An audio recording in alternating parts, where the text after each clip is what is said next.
Au nom du Père et du Fils et du Saint-Esprit. Amen. La paix de Jésus soit dans votre maison, sa paix et sa joie. Alléluia. Une vidéo pour vous expliquer le danger de la lecture de la Sainte Bible d'une manière mot à mot. Et oui, il y a bien un danger à écouter des personnes qui interprètent la Bible mot à mot. C'est hélas très répandu. Et ça ne veut pas dire que c'est la bonne méthode. Je vais vous donner un exemple précis. Ça n'est pas la bonne méthode.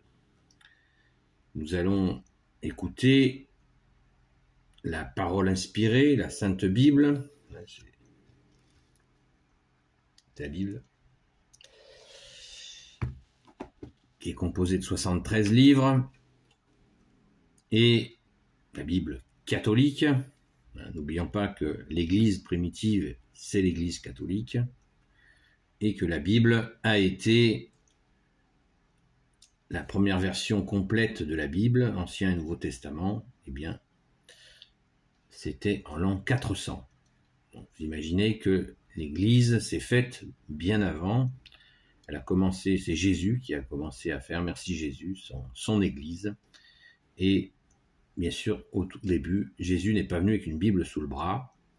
Et quand on cherche à comprendre la Bible, la parole de Jésus, eh bien, il nous faut être modeste et ne pas chercher à comprendre mot à mot les choses. Saint Matthieu, chapitre 12.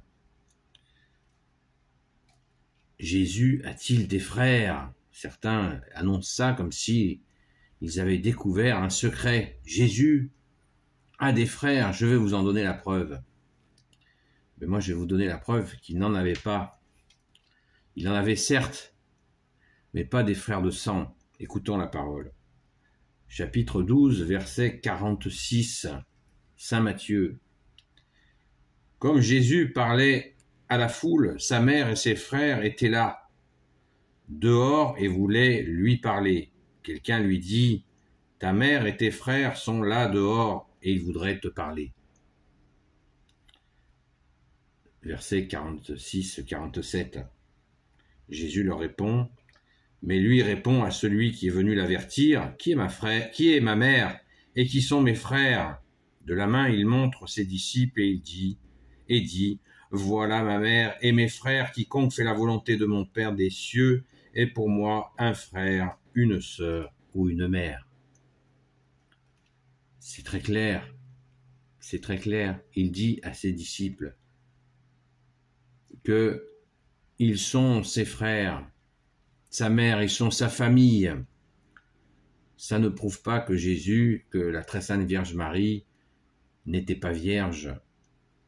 Ça ne prouve pas que Jésus avait des frères de sang. C'est une expression qui est tout à fait logique. Jésus parle à ses frères. Il est Dieu qui s'est fait homme, et les hommes qui l'écoutent et qui mettent en pratique sa parole sont ses frères, ses sœurs, une mère, sa famille. Voilà, c'est tout simple. Donc, soyez prudents. Il ne faut pas prendre au pied de la lettre la Sainte Écriture. Vous pensez bien que les pères de l'Église ont travaillé, ont donné leur vie pour que nous ayons une compréhension de la Bible qui soit la plus juste possible, et surtout dans un contexte donné, dans le contexte de l'époque. Jésus a parlé à une époque, même si sa parole reste vivante. Bien entendu, sa parole est esprit et vie, et elle a traversé les siècles, et elle ne passera jamais. Elle ne passera jamais, sa parole. Mais il nous faut bien comprendre cette parole, bien la comprendre dans son contexte de l'époque, et ainsi mieux la comprendre, et ne pas se buter sur des mots croyant avoir trouvé la vérité. soyons raisonnables. Les gens que l'on appelle des exégètes, des théologiens, ont cogité cela pendant des années et des années. Je viens de vous le dire, certains ont donné leur vie pour cela. Ne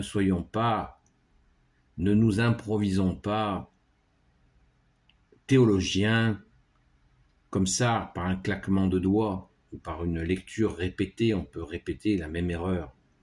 L'incompréhension du sens caché, Jésus parlait souvent en images, ce que l'on appelle les paraboles. Il parle en images, donc pour décrypter ce que Jésus veut nous dire, eh bien, je vous invite à vous procurer une Bible catholique, en particulier celle que je vous ai montrée, qui s'appelle la Bible des peuples. C'est une version catholique qui est excellente. Et il nous faut absolument ne pas perdre son temps avec des compréhensions mot à mot. Ce n'est pas bon. Cela nous égare et nous éloigne de la réalité. Pensons déjà que, comme je vous le dis au début, Jésus n'est pas venu avec une Bible sous le bras. C'est seulement en l'an 400 que la Bible complète de 73 livres a été terminée et elle a commencé à être diffusée. Vous imaginez qu'elle n'a pas été diffusée du jour au lendemain. Elle est actuellement ce livre magnifique, le plus beau livre de toute la terre, qui est le livre le plus diffusé dans le monde. Mais justement, ce bonheur d'avoir à disposition cette sainte Bible, eh bien, implique que nous soyons modestes et que nous n'hésitions pas à interroger des prêtres, l'Église catholique, pour demander des précisions sur la parole. C'est très important. Il existe de nombreux des prêtres qui font des explications sur Internet, sur la parole. N'hésitez pas à les écouter. C'est très important. La parole de Jésus, qui est parole de Dieu, vient de ce que l'on appelle dans l'Église, bien de la tradition. C'est 400 ans d'Église où les gens n'avaient pas de Bible. Ils se transmettaient oralement la parole de Jésus, ce qui automatiquement amenait des explications. Alors qu'une personne toute seule avec son livre, eh bien, souvent peut être à côté ou égarée. Je ne dis pas que qui que ce soit mal intentionné, ce n'est pas un procès d'intention, c'est juste une réalité. C'est une réalité. Il faut bien comprendre que Jésus appelait régulièrement ses saints apôtres, mes frères, quand il se révèle à notre chère sainte patronne, Sainte Marie-Madeleine, le matin de Pâques. Que dit-il à Sainte Marie-Madeleine? Va prévenir mes frères, les apôtres, mes apôtres, ses apôtres. Les apôtres de Jésus sont ses frères. Alléluia, merci Jésus. Merci à Jésus, Marie, Saint Joseph, Sainte Marie-Madeleine, et vous tous les saints et saintes amis de toi, Jésus, Saint Michel Archange qui est comme Dieu, Saint Gabriel Archange, Saint Raphaël Archange et tes anges guérisseurs, de vous bénir, ainsi vos proches, selon ta sainte volonté, ô Jésus. À très vite, et si vous voulez consulter en entier certaines vidéos, elles sont disponibles sur Telegram au même nom. À très vite.